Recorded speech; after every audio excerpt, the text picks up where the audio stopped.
Hi guys, it's Kelly here and I'm back with another video. Today's video, we're going to do, I kind of was playing around with the Lisa Horton interference inks.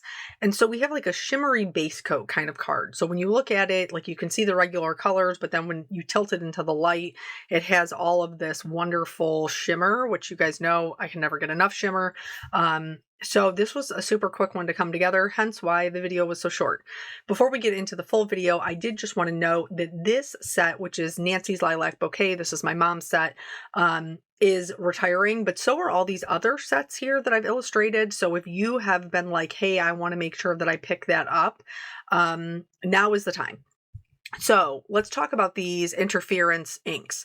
They are a dye/pigment ink, and these ones are fun because they look like two different colors if you ink blend it on white or if you ink blend it on black. So this one is the Sapphire Gold Shimmer. So on white, as you can see here, very, very blue, but on black, it has a gold shimmer. So the gold shimmer is what we're really going to see most of, because we're this is something fun to note. See how you can see it in the light, how it like picked up the glimmer and it's stuck to the stamp. Like maybe that's something we can use for another technique in a different video. But anyway, so I'm stamping this down. I did have good luck with stamping it with the Be Creative Intense Black ink, but it was not as bold black as it would normally be. So I chose to stamp it in a black pigment ink and it was very bold. And then I heat set this. I heat set it because I wanted to make sure then going in and doing some more experimenting to see how else I could add color. So you can see I kind of like rubbed it with my thumb there and none of the shimmer came off once it was heat set. So I went in and with this leaf, I was like, I'm going to do just like a regular blend, even though I don't think you're going to be able to see it. And that was accurate. So you could see it a little bit, like that there's two different colors, but not like the nuance of a 3-color blend. So for the next one, I'm going to show you what it looks like when you just fill it in, because not everybody, wants to do all of the shading and stuff, and I get it. So you can color right over top of this as long as it's dry.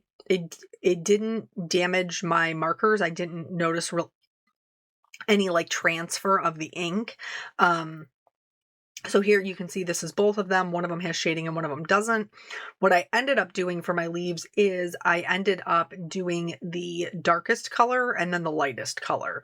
And that gave me a little bit of shading, added a little bit of interest without me having to spend a ton of time. So from here on out, all of my blends are going to be 2-color blends for the colors that I am choosing. Even though this is blue with a gold base shimmer, the blue is what I have to take into account when I'm selecting my marker colors, because the blue is underneath. You also probably do want to pay attention to that gold a little bit. And they have a bunch of different ones of these. I was playing around with them today, trying to get together some different ideas. That's how I ended up coming up with this for our video tonight. So, you want to pay attention to the gold at least a little bit to know what is going to kind of work with that. With the blue, like I'm using the teals here to color in these kind of smaller leaves, and you can definitely tell there is a difference between the yellow-green leaves and the teal leaves. But when it comes to the flowers, I did the roses with pinks. So here you can see I'm just going in, I'm adding just a little bit of shading kind of like around the base of each petal. I'm not being real particular about this because the wow factor in this one is not in the coloring. The wow factor is in all of the shimmer that catches in the light. But so I did it pink, and then and then you're going to see for the lilacs, I did purple. Y'all, it's the same color. I mean, truly, it is truly, truly, truly the same color. So I think having that base color, we have a little bit less wiggle room than we would normally have. But I think the technique is kind of cool enough that I wouldn't stress about that. Because it is so kind of fun and shimmery, which, sometimes we just want a card that's a bit dramatic, that has all of the extras. Here, I'm just showing you scribbling it on a piece of paper that, like, there's no color transfer. Um, there might have been maybe one, like, lighter color, that did have like a smidge of transfer. Um, but in that case, you could just scribble it off. I didn't have a ton. Another on there, I think it was on her demo, Lisa Horton does say that you can also use colored pencils over top of these, which is part of what my experiments involve. But you know me, I love my alcohol marker, so that's what I default to try. So here I did my purples, and I did a VO9, and then I'm going over it with a VO6. It was kind of like dull. So I did decide to go back in with a VO4, to make it a little bit brighter. And then here's where you can see, like, they're basically the same color. Um, so I would be hesitant to use, I mean, I guess that maybe I could have gone like with a red, and then my purple would have been a little bit different. But like I wouldn't want to do a yellow because blue and yellow make green. So you might be a little limited on the colors that you can do over top. Here, when you're not seeing the shimmer, you can still see the coloring. So I was making sure that I was happy with the way they were blending out. And then I'm going to go ahead and use these coordinating dies to cut them out. Like I said, obviously this set is very special to me because I drew it and it's named after my mother. But any of the, like, the stamp sets, if you are a stamper, these are all on a really good deal right now. Right now, because they're all being retired. So here I did a little test to see if I added black around it, if that would work. And it did. It ended up giving the same kind of gold that if we had done the ink blending on black cardstock. So again, maybe that's something that we can play around with in the future. So I just filled in all of the edges that were blue, now they're black. And then I'm going to do a little bit of ink blending in the background. This is kind of challenging to spread around. Like, you get a very, very solid saturated section of where you initially put the blending down. And it gets a little bit more challenging to get like a lighter blend out to the edges. So here I was grateful that I was going to have a floral bouquet to kind of cover that up in the middle. Here I'm just using that black marker to color the edges so that it will blend in at least somewhat with the background. And then you can see like that gold just a little bit in the background.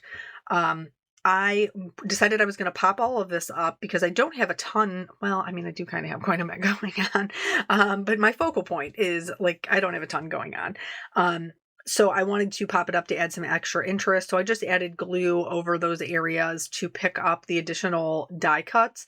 And then I am going to use the black foam tape, Honeybee's black foam tape, to further secure these to each other. So you can see I started right there with the leaves and the rose that are just kind of like barely hanging on there. Then I went ahead and removed all of the adhesive once everything was covered and adhered it to my card base.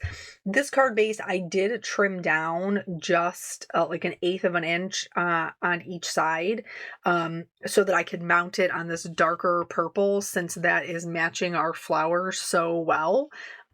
Even though even though I meant for it to be a little bit pinker. But it's okay. This is working. And then here, this sentiment is from the same set. It says, "Your friendship is the greatest gift." And so I've treated my black cardstock with an anti-static tool, and I am stamping down in our gold metallic pigment ink. I'm going to sprinkle on some gold embossing powder and then heat set that until it's smooth, and then cut it out with its coordinating die.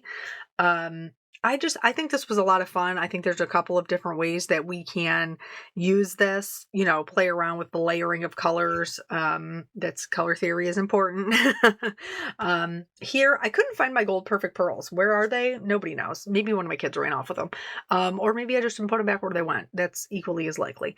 So I'm using the gold metallic watercolors or the metallic watercolors from Altenew in the gold. And then I just spattered that on. For the sentiment, I am putting that kind of in the bottom right-hand corner to balance out our design. I did have to tuck a little bit of foam tape underneath the sentiment to make sure that everything was flush and even. And then the only other thing that I really did is I added my rhinestones. Of course I did. And these are the rainbow rhinestones. I added them to accent the sentiment. And then kind of just like in the top, like bottom right, top left to, create the balance in the design.